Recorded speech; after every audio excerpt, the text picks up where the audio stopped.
What's up, everybody? Welcome back to another episode of the August Love Story Podcast. I'm your host, Tommy T. My other host, my beautiful wife, Artieka T. Okay. I don't know what you want me to do right there. I don't know to just say your name or, let you say it. Bless you, son. Bless you. Bless you again. So that's just it. Okay. I'm just going to sit here and look awkward every time. All right. That works for me.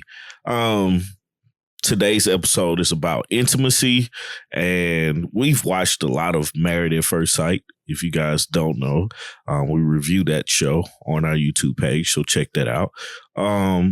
But a lot of times they always are talking about intimacy and trusting each other and being close and oneness and falling in love and all these things. And I figured we'd just talk about our experience with intimacy and our thoughts on that and how helpful can it be, to continue to be intimate with each other, not just on a physical level, but emotional and intellectual and all those things. But we'll get into that. Before we do, please like, share, and comment down below if you're watching on YouTube.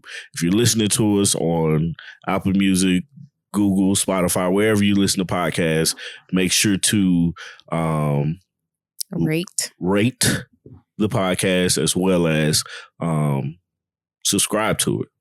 Subscribe to YouTube, subscribe to us wherever you listen to podcasts at.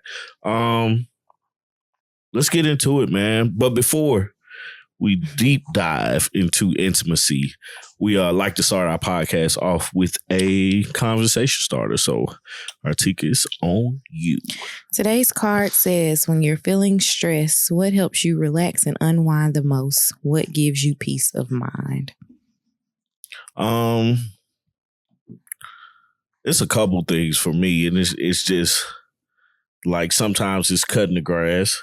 Like when I know I need to cut the grass and I've had a long, stressful day, that helps because it's like I'm left alone. Like a lot of times, stress relievers, I'm left alone, and it's something like I'm not gonna say like a white noise machine, but it's something that's just going. Mm-hmm. I could be playing the game and just zone out and play the game. Dancing is a stress reliever for me. And, I'll sit up and dance with Lily and, that'll be so much fun. It takes my mind away from whatever it is that I'm like thinking about and stuff like that. So, grilling is another one. Like I'll sit out there like the last time I grilled, me and Lily went outside. I had a beer, she had a juice, and we just hung out. We had the music going, and she had her tablet and her juice. I had my beer, my phone, and we just looked at the outside. What about yourself? I too like to be alone, but that has nothing to do with stress. However, being stressed out, being able to sit with my own thoughts by myself is very helpful. I like going out and like having a cup of coffee or a glass of wine on the deck in the backyard, and being able to just like sit out and look at nature. Behind our house, we have quite a few trees and it's a jungle outside. Basically, it's a jungle just beyond the backyard. And I go out and I just kind of look out at that. Another thing that is weird, but I love to do it on rainy days when I'm like just want to zen out, is I like to go to stores. It doesn't necessarily mean I'm looking to buy anything. Yeah. But two of my favorites are Target and Home Goods. We'll throw in TJ Maxx as well. But just being able to walk up and down the aisles mindlessly looking at things, because there's so many different things to look at. Like it'll spark me to like want to look up something or, figure out do I even need this? Yeah. Or would this have would something have been better than what I had, or is what I have better than this? Just being able to look through different things like that kind of helps me de-stress. And I don't even want to say it gives me peace of mind, because it doesn't, but it's just like it's a stress reliever.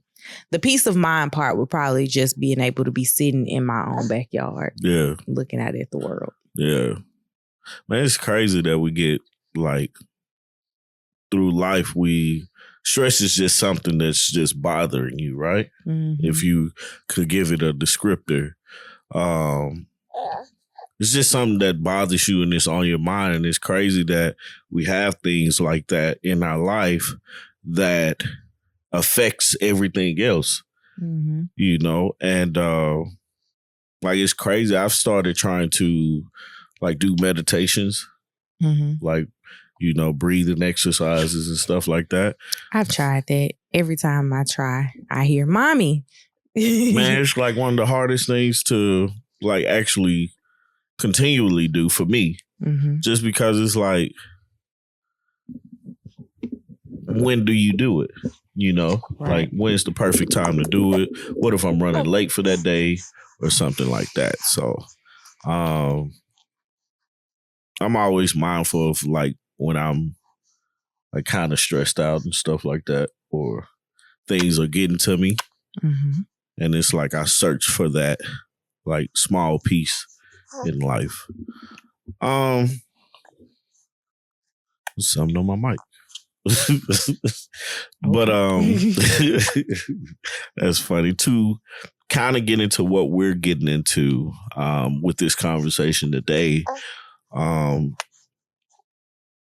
Those stress relievers that we just had or just talked about, what to be intimate with yourself. I always use that word, right? When I'm learning to do something new, or trying to actually excel in something, I always say, man, you have to be intimate with this. You have to get intimate with this, meaning you have to learn it, be a part of it, get into it.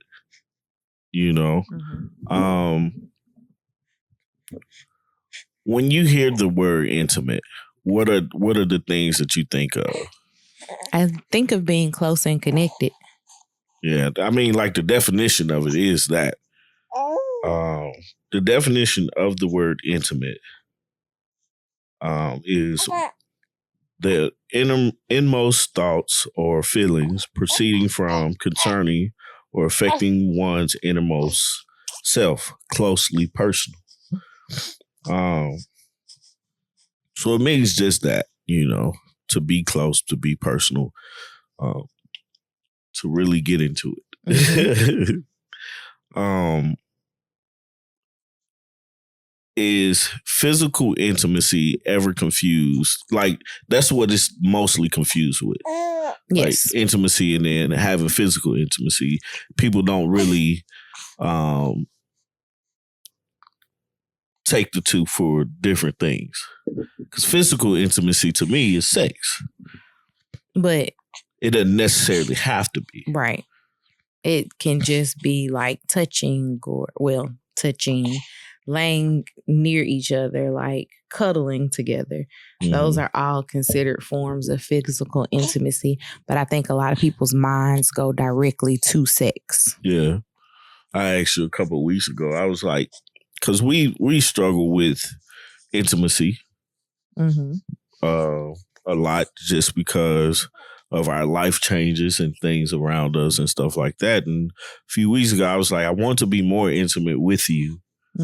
Just not on a sex level or just the physical level, but in all aspects, emotional, intellectual, and physical. Yeah. And I never paid attention to how important I was or how much I was missing that, until one day we was just laying in a bed and I was man, I want something from you, but I don't know what it is. It was the weirdest feeling for me. It was I want sex, but I don't want sex, but I want to be close to you, but I want to talk to you, but I don't. All these feelings came about, and it's like all these feelings are very on brand for you. By the way, you never believe this about yourself, but they're very on brand for you. I don't believe that about myself. Obviously, I think I'm perfect. Sure. Yep. But it's crazy to just really think about. Like it was like for the first time in my marriage, I didn't know how to explain what I was feeling and what I wanted. I didn't understand what I wanted, and still don't, kind of, but I only knew that I wanted and needed something else from you. Mm-hmm. It was crazy and when I said it, when I was like, man, I want to be more intimate with you, I really clearly didn't understand what I was saying, but right. I knew it was that. That was the word for me to say, to bring up and everything. So, for us to like really focus on doing that and focus on what that means, we've started like listening to a book. We read a few articles, and just honestly, just getting closer to each other. We've naturally started to like eat at the dinner table, Well, that was you. Yeah. But I mean, like, you sit down with me. I was always sitting down with whoever was eating in the dining room. It was usually me and Lily sitting in there. It's you that's been added to the equation. Yeah, I'm just saying, it's like now we sit there and we kind of talk with each other and stuff like that. How do you feel like our intimacy, like what happened to our intimacy?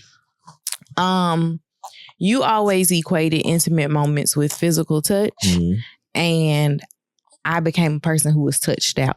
Yeah. Like, Lily is a stage 4 clinger.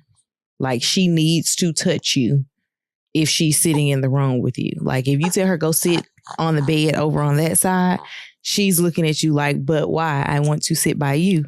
Same with the couch. Same for anything she does. Like, she comes and she'll sit directly in the same chair as you.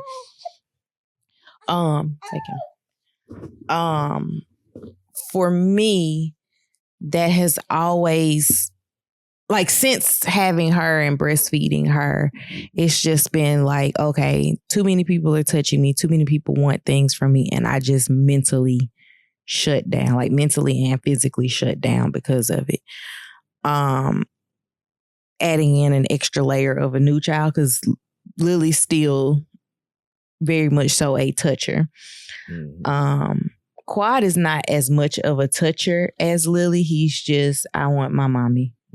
Like, okay, yeah, you're holding me. That's nice. Thank you. But give me back to mom. And I think that that's very much so impacted my ability to want to be touched. And since that is the easiest way for you to be intimate is touch, it impacted that, because I would just be like, please stop touching me. Like, everybody stop touching me. It's something that I'm trying to work on. Like, I've been trying, at least over the last week or so, to, when I'm starting to feel like too many people are touching me, instead of like, sidebar for that, we actually had a conversation about this too, but I'll finish this thought and then I'll get that sidebar. Like, when I have too much touch in my life, then I'm just like, hey, here, you take him. I'm going to go sit outside or I'm going to go do something alone and go from there. But, one of the things that I've also mentioned to you in recent weeks is people always assume that moms are angry. Like, when they come in and they're like, pick this up, clean this up, do this, do that, or whatever it may be. It's usually not anger. It's usually overstimulation that manifests itself like you're nagging or you're angry or you're upset. And so that's also been a block to me wanting to spend time with anyone that's not just myself. Because we've gotten to this point now where if Quad cries, Lily cries, and then you turn up the TV. And I'm like, I just needed to be quiet. I need everybody in the house to stop. Stop whatever you're doing, whether it be crying, TV, pretending to cry, turning on water. Like everything becomes triggering for me. And so I'm trying to work through removing myself from the equation so that I can better, what's the word? Deal with things. I don't want to say deal with things, but that's probably the best word that I can come up with in this moment. What was you going to say? That was the sidebar. Was the overstimulation manifesting itself as anger. But it was like, for me, man, it was like looking at everything. It was like, I was just looking at everything from a standpoint of, I just want more of whatever it was that we wasn't doing. Like, I want more of it, more conversation, more closeness, more physical touch. Like, that's what my love language is, physical touch. Right. And that's at the very bottom for me. Yeah. So it's very hard to meet in the middle. Right. And it's like, what it like. Because you'll say something like, you haven't hugged me all day. And I'm like, I just hugged you 10 minutes ago. But it didn't feel like it. And I'm like, what is your problem? It really didn't feel like it, man. We've been on this kick of like marriage and, just trying to build better relationships because we are in a different phase of our relationship and just trying to make sure that we're hitting all cylinders. It's kind of interesting. Mm-hmm. It's kind of interesting to see where we're growing and where we're not growing and where things need to change and where things like just learning to grow with each other. All right. It's the one of the most interesting parts. I was going to ask you like something about like the other parts of intimacy, like us, the emotional intimacy part. Like, is that where emotional cheating comes about? Like if you used to say, I don't have an emotional connection with you, is that being emotionally intimate with a person? I guess for that, you would have to explain what that means, right? Yeah. Because it's kind of like how people put equate intimacy with physical touch. Mm-hmm. What do you mean by emotional intimacy? Because some people like, or I won't even say some people, I equate emotional intimacy with like deepest, darkest fears and thoughts and things of that nature. So when you're looking down in yourself and you're trying to bare your soul to a person, letting them know like the reasons that you feel a certain way and things like that, they have to be a little bit difficult.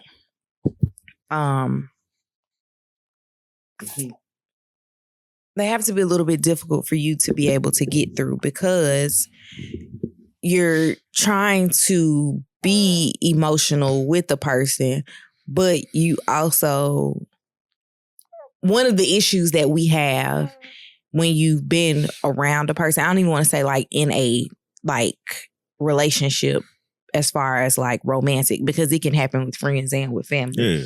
When you've been around a person enough, you feel like you know how they're going to respond. Right. And so you tend to not share things because you don't want their response. Because it's like, every time I've tried to tell you about this is how you've reacted. Yeah, so I'm just done telling you about this. Yeah.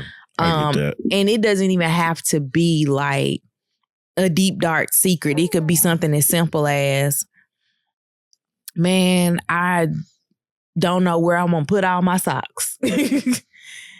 And that can like trigger a say person. Something like up. Yeah. Well, I mean, that's not been an issue for us, obviously, but still, like, you say up, and then I could be like, you always say stuff like that. It gets on my nerves. That's why I don't talk to you about anything. And so being able to not share the small things makes it difficult to share the big things. Yeah. Damn, I ain't never think about like how those things could cause you not to want to talk with each other and get to know each other, or you get to know each other so well that it affects how emotionally you guys are in tune with each other. Yeah. It's kind of like, I want to say it's been about a year ago since we realized this, maybe even 2 years, but we realized that when you have a problem, there's two paths to take. Either you're just venting or you're looking for a solution. Yeah. And sometimes a person just wants to vent and not hear a solution. I always wait. Like I've started to wait. Yeah, you started waiting. You weren't always waiting. Like, nah, it was like, oh, there's a problem, solution there. Yeah, like let me be solution oriented. And some people just want to vent the frustrations, like they just need to be mad in that moment. Yeah, nah. I'm starting to understand what that means and what that looks like. And you know, how that goes. And you know, it was hard for me to do that at first, just because it was like, well, why would you tell me this and then don't want me to explain anything or like help you find a solution? You know, he is really talking this episode, ain't he? Now you got the hiccups. Yeah, but, he's doing a lot over here. But it's like, you know, just trying to figure out like, well, what does she mean? Don't say anything, just listen. But there's a solution, you know, to the issue. Sometimes you already have the solution in your mind, but you just need to vent. And sometimes you don't even know that there is a solution for the problem. Like, I can give a very great example for that. This wasn't an emotional thing, but this was like you at work one day and you were like, I have to cut down this entire column to this many characters. Yeah. And I was like, find and replace. Yeah. And I walked off and you're like, you're a genius. And it's like you weren't looking for a solution in that moment. Yeah. But there was one that I had. Yeah. And it was really easy to just give you that solution and leave. Right. But if it wasn't a day that you were looking for a solution and you were just ready to be upset, that solution wouldn't have helped you. I mean, it would have helped you, but it wouldn't have helped you. Right. But I also think it's also about how the person receives it. Mm-hmm. Because like for me, solutions become conversations. Sometimes. And sometimes I don't be want the conversation. And then sometimes like sometimes you just want to say what you need to say and just move past it. Even if it's a solution, like just tell me the solution and we don't need to talk about it. Yeah. Like, oh, okay, I'll do that. Yeah. You know, type like, oh, deal. that will work. Okay, thanks. Yeah, that never happened. Don't do that. But you know, it's like learning those things and knowing those things about each other, and then trying to deal with those things as we get to a point to where, you know, things change. Mm-hmm. Like we get older, we have children, we got to deal with different experiences. Mm-hmm. Then you be like, I got the 35-year-old, my back hurts, my knee hurts. Yeah. But can't lay my legs like this across you like I used to because it's uncomfortable. Right. Triggers my sciatica. Get out of here, man. It does. You just described the old person. Hello. I'm not old, man. I'm talking about me. Oh, okay. Nice to meet you. I was going to say, don't talk about me. No, but I think just recognizing how important being intimate with each other on different levels outside of physical, and even being intimate with each other on a physical level and learning how each other has grown and what we need to be, our level of intimacy where it needs to be at the current moment. Mm-hmm. I think that's a lot of growth in just building a relationship. And that is doing the work in a marriage, in a relationship, and being willing to say, being vulnerable and being willing to say, hey, I need something more from you, and being willing to accept that from your partner, your spouse. Mm-hmm. I think is big and doing the work, because on the outside, like we talked about before, it's like we show people, hey, things are perfect.